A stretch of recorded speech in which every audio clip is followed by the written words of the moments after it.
আপনারা দেখছেন motivational speaker MS. আজকে সাধারণত আলোচনা করব হিংসা আর নিন্দা নিয়ে। এই হিংসা নিন্দা নিয়ে আলোচনা করতে গেলে আমাদের দুটো কথা আমাদেরকে জানতে হয়, যে হিংসার জন্ম কোথা থেকে আসে এবং ঈর্ষা এইসবের জন্ম কোথায় আমাদেরকে প্রথমত জানতে হবে। তাহলে আমরা যদি এটা বিশ্লেষণ করি হিংসাটা কোথা থেকে আসে, তাহলে আমাদের প্রথম কথা হচ্ছে হিংসা। হিংসা বিষয়টাকে আমাদেরকে প্রথমে জানতে হবে। হিংসা কি? অনেকে হিংসা করে, এই হিংসা করে, হিংসাটা কোথা থেকে আসে, উৎপত্তি কোথায় আমাদেরকে জানতে হবে।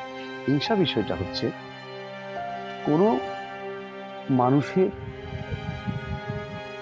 বড় হওয়া বা উন্নতিটাকে দেখে যদি মনে করেন আপনার খুব কষ্ট হচ্ছে, তাহলে সেটাকে বলা হয় হিংসা।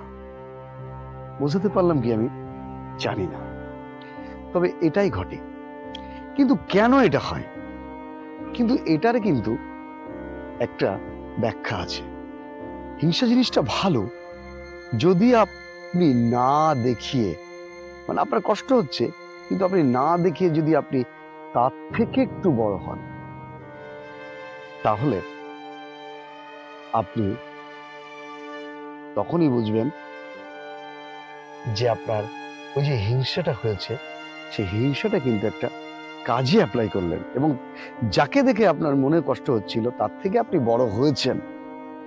এর মানেই এটা বোঝা যায় যে আপনি প্রকাশ করেননি, অথচ তাকে বুঝতেও দিলেন না, অথচ আপনি কাজটা করে ফেললেন। এইবার কি হবে? এবার যে কাজটা আপনি বড় হওয়ার পরে যে কাজটা করবে, সেটা হচ্ছে এবার যাকে দেখে আপনি কষ্ট পাচ্ছিলেন সে এবার আপনাকে দেখে কষ্ট পাবে। কিভাবে? যেভাবে একইভাবে আপনি কষ্ট পেয়েছিলেন, ঠিক সেই রকম ভাবেই সেও কষ্ট পাবে। আবার সেও যদি আপনাকে মনে মনে টক্কর দিয়ে যদি আপনার থেকে আরো ভালো কাজ করে সে আবার উপরে উঠে যায়, তখন আবার আপনার কষ্ট হবে। ঠিক এইভাবে চলবে। এটা হচ্ছে হিংসা। আর হিংসাটাকে যদি আপনি মনে করেন হিংসাটাকে যে আপনি পুষে রাখতেন, তাহলে ভুল হবে। কাজে খাটাতে হবে আপনাকে কাজ করে দেখাতে হবে, তবেই। আর হিংসা যদি আপনার থাকে, আপনি কিছু করার চেষ্টা করছেন না, বারবার ব্যর্থ হচ্ছেন, তাও ব্যর্থ হয়ে পিছিয়ে যাচ্ছেন, এবং তারপর আপনি নানান রকম কটু কথা মানুষের কাছে বলে বেড়াবেন যে ও এইরকম এই করে বড় হয়েছে, এটা ভুল করবেন। হিংসা বিদ্বেষ এগুলো থাকা ভালো না। একজন সৎ মানুষের মধ্যে কিন্তু এটা নেই। তাদের মধ্যে আছে যারা অলস, যাদের কাজ করার ক্ষমতা থাকতেও তারা কাজ করে না। এইসব মানুষগুলোর মধ্যে সব থেকে বেশি পরিমাণে হিংসা নিন্দা থাকে। আর যে ছেলেটা সব থেকে বেশি নিজের উপরে কনফিডেন্স থাকে, নিজের ভেতরে, যে আমি কিছু করব, কে কি করলো না করলো আমার দেখার কোনো দরকার নেই, আমি আমার কাজটাকে নিয়ে আমি এগিয়ে যাব, কে কি করলো দেখার দরকার নেই, সেই ছেলেটার মধ্যে হিংসা জন্ম নিতে পারে না। কারণ সে নিজেই, তাকে দেখেই মানুষ হিংসা করবে। সে, তার টাইম নেই, তার সময় নেই সেই সব যুবকদের বা সেই সব মানুষদের যে অন্যকে দেখে হিংসা করা, তার সময় নেই। সে তার গতি নিয়ে চলছে, সে ওপরে ওঠার চেষ্টা করছে, তার আশেপাশে কি হচ্ছে সে তার দেখার সময় নেই। এই হচ্ছে বিষয়। আজকে হিংসা বিষয়ে কথা যখন আমি বলছি, তাহলে আপনারা বুঝতে পেরেছেন যে কেন বলছি।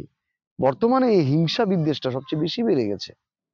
নিজে তো করবার কোনো মুরুদ নেই, আরেকজনের করছে।